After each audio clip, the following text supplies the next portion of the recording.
নমস্কাৰ বন্ধু বান্ধৱীসকল, আজি আমি এই ভিডিঅ'টিৰ মাজেৰে বিভিন্ন দেশৰ মুদ্ৰাৰ নাম সহজে মুখস্থ ৰাখিবলৈ চেষ্টা কৰিম।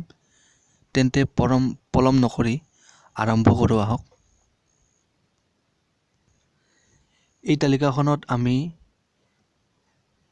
বিভিন্ন দেশৰ মুদ্ৰা সম্পৰ্কে আলোচনা কৰিম আৰু নিজে যাতে সহজে মনত ৰাখিব পাৰোঁ তাৰ কাৰণে আমি ইয়াক বিভিন্ন ভাগত ভাগ কৰিছোঁ। প্ৰথমতে আহিছোঁ আমি প্ৰথম ভাগটোৰ বিষয়ে। প্ৰথম ভাগটোত আছে ভাৰত আমাৰ দেশৰ মুদ্ৰা হৈছে ৰূপী বা টকা। গতিকে ইয়াৰ পিছত আহিল বাংলাদেশ। বাংলাদেশতো কয় টাকা, অৰ্থাৎ বাংলা ভাষাত টকাক টাকা বুলি কয়। গতিকে ভাৰত হ'ল, বাংলাদেশ হ'ল। এতিয়া আহিছোঁ পাকিস্তান। পাকিস্তানেও যিহেতু আমাৰ ওচৰৰে এখন দেশ, গতিকে পাকিস্তানো ভাৰতৰ লগতে মিলাব খুজিছে, লগতে শ্ৰীলংকাও আৰু নেপালেও। পাকিস্তান, শ্ৰীলংকা আৰু নেপাল এই তিনিওটাই আলোচনা কৰিলে যে ভাৰতৰ নিচিনাকৈয়ে ৰূপীয়ে থোৱা যাওক আমাৰো নামটো, আমাৰ দেশৰ মুদ্ৰাৰ নামটো। এতিয়া আহিছোঁ আফগানিস্তান। আফগানিস্তান হৈছে পাকিস্তানৰহে এখন ওচৰত থকা দেশ, কিন্তু ভাৰতৰ নহয়। এতিয়া আফগানিস্তানে ভাবিলে যে আমি ইহঁতৰ দৰে কিয় ৰূপী থ'ম, আমি নিজৰ নামতে থ'ম। গতিকে আফগানিস্তানে নিজৰ নামতে থৈ দিলে আৰু নামটো ৰাখিলে আফগানী বুলি।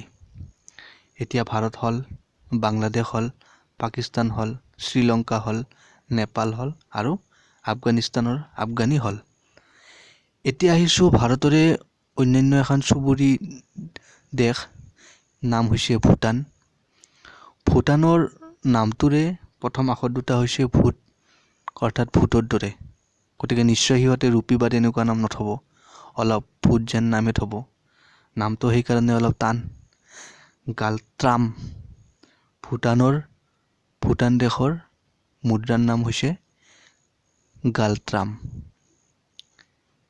এতিয়া আহিছোঁ অন্য এটা ঘৰলৈ, সেইটো হৈছে Netherlands, France, Germany, Spain, Italy, Ireland আৰু বেলজিয়াম।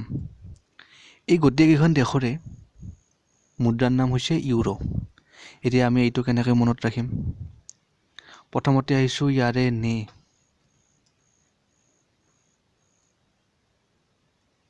আৰু তলতটোৰ হৈছে ফ্ৰান্স, ফ্ৰান্সৰ ফ্ৰা। ইয়াৰে নে আৰু ইয়াৰে ফ্ৰা, অৰ্থাৎ নেফ্ৰা নামৰ এজন মানুহ আছিল। নেফ্ৰা নামৰ এজন মানুহ আছিল। তেওঁ আছিল জাৰ্মানী দেশৰ আছিল। এদিনাখন তেওঁ জাৰ্মানীৰ পৰা স্পেইনলৈ আহিল। আহোঁতে কি নিবলৈ আহিল? ইটা নিবলৈ আহিল। ইটা নিব কেনেকৈ? হায়াৰ কৰি, অৰ্থাৎ আমি আয়াৰ বুলি নকওঁ, এইটো হায়াৰ বুলি ক'ম। হায়াৰ কৰি নিবলৈ আহিল। নি দেখে যে ইটাটো হায়াৰ কৰি নিয়াৰ পিছত দেখে যে সেইটো ইটা নাছিল, এটা বেলহে আছিল। পুনৰ কৈছোঁ প্ৰথমৰ পৰা। নেফ্ৰা নামৰ এজন মানুহ আছিল। তেওঁ জাৰ্মানী দেশৰ আছিল, অৰ্থাৎ জাৰ্মান দেশৰ আছিল। আহিছে তেওঁ স্পেইনত কি নিবলৈ? ইটা নিবলৈ আহিছে। ইটাটো তেওঁ হায়াৰ কৰিল। হায়াৰ কৰি দেখিলে যে সেইটো এটা ইটা নাছিল, বেলহে আছিল। গতিকে গোটেইকেইটাৰ নাম যদি আমি এনেকৈ চিৰিয়েলি মনত ৰাখোঁ, তেন্তে ইহঁতৰ আমি গম পাম যে মুদ্ৰাটোৰ নাম হৈছে ইউৰো। প্ৰথমটো হ'ল, দ্বিতীয় ঘৰটো হ'ল। এতিয়া আহিছোঁ ৩ নম্বৰ ঘৰটো। ৩ নম্বৰ ঘৰটোত দিয়া আছে মালদ্বীপৰ ৰুফিয়া আৰু ইণ্ডোনেছিয়াৰ ৰুফিয়া। গতিকে এইটো মনত ৰাখিম কিদৰে? ইয়াৰে মা আৰু ইয়াৰে ই আৰু দুটাৰে ৰু আছে। গতিকে আমি এটা হিন্দী গান জানো যে মায়ে ৰু দে সকো। গতিকে ইয়াৰে মা ই, মায়ে ৰু, অৰ্থাৎ মা ই হ'লে মায়ে ৰু। গতিকে মা মালদ্বীপ, ই ইণ্ডোনেছিয়া, দুয়োটাৰে ৰুফিয়া। 3 নম্বৰটো হ'ল এতিয়া আমি আহিছোঁ 4 নম্বৰটো 4 নম্বৰটোত দিয়া আছে কলম্বিয়া কিউবা আৰ্জেণ্টিনা আৰু ফিলিপাইন এই গোটেইকেইখন দেশৰে মুদ্ৰাৰ নাম হৈছে পেছো গতিকে এইটো আমি কেনেকৈ মনত ৰাখিম এটা কল কিউবা এণ্টেনা যেন পাই অৰ্থাৎ মই এইটোৱে ক'ব বিচাৰিছোঁ যে ধৰা হ'ল এটা কল আছিল কল এটাক কিউবা এণ্টেনা এতিয়া এটা টিনা আছে নয়তেন টি তাত হস্যইকাৰ দাইন্তত নটাকাৰে না টিনা অৰ্থাৎ এটা কল কিউবা এণ্টেনা যেনটো আমি ধৰি লৈছোঁ আৰু পাই অৰ্থাৎ এটা কল কিউবা এণ্টেনা যেন পাই গতিকে এই বাক্যটো মনত ৰাখিলে গোটেইকেইটাৰে নাম মনত ৰৈ গ'ল কলতে আমি গম পাম কলম্বিয়া কিউবাটো কিউবাই আৰ্জেণ্টিনাটো গম পাম এণ্টেনা আৰু ফিলিপাইনটো পাই গতিকে এই গোটেইকেইটাৰে অৰ্থাৎ এই গোটেইকেইখন দেশৰে মুদ্ৰাৰ নামটো হৈছে পেছো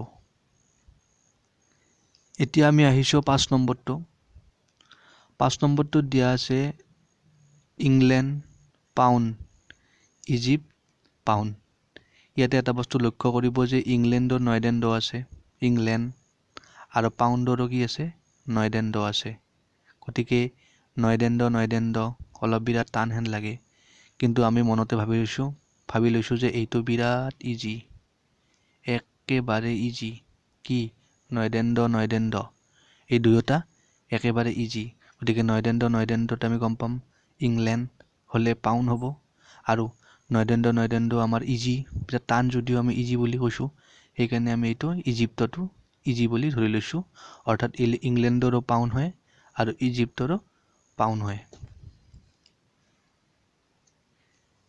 এতিয়া আহিছোঁ 6 নম্বৰটোত New Zealand America Australia Singapore Canada এই গোটেইকেইখন দেশৰে মুদ্ৰাৰ নাম হৈছে ডলাৰ গতিকে আমি নিউজিলেণ্ডটো কেনেকৈ মনত ৰাখিম ইয়াৰে প্ৰথমতে আমি নিউটো ধৰি ল'লোঁ এতিয়া আমেৰিকা আৰু অষ্ট্ৰেলিয়া দুয়োটাৰে নাম থ'ম আমি আমে অষ্ট্ৰে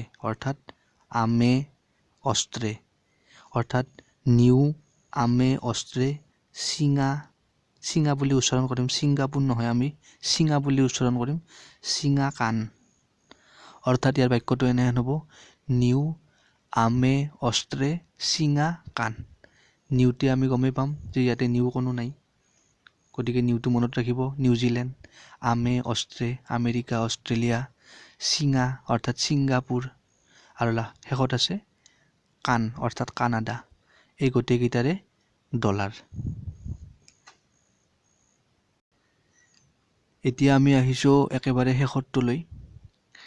শেষৰটোৰ আমি শেষৰ পৰাই যাওঁ যে জাপান আছে ইয়েন চীন হৈছে ইউৱান সাধাৰণতে জাপান আৰু চীনৰ ভাষাটো অলপ বেলেগ যেন চুই এনেহেন উচ্চাৰণ হয় সেইকাৰণে জাপানে ইয়েন এনেকুৱা উচ্চাৰণ থৈছে আৰু চীনে ইউৱান এনেহেন উচ্চাৰণ থৈছে গতিকে অলপমান ভালদৰে চালে এইটো আমাৰ মনত ৰ'ব জাপান ইয়েন চীন ইউন অৰ্থাৎ নাকেৰে উচ্চাৰণ কৰিব লাগিব শব্দ দুটা কিহে সঠিককৈ ওলাই আহিব এতিয়া শেষত আছে ৰাছিয়া ৰুবল আৰু ব্ৰাজিল ৰিয়েল এই দুটা মনত ৰখাৰ কোনো ট্ৰিক নাই গতিকে আপোনালোকে মুখস্থ কৰিব লাগিব আৰু যদি আপোনালোকৰ তেনেকুৱা কোনোবা ট্ৰিক আছে এই দুটাৰ গতিকে আপোনালোকে কমেণ্ট কৰি জনাব তো বন্ধুসকল আজিলৈ ইমানতে সামৰিছোঁ যদি ভিডিঅ'টি কিবা হ'লেও অলপ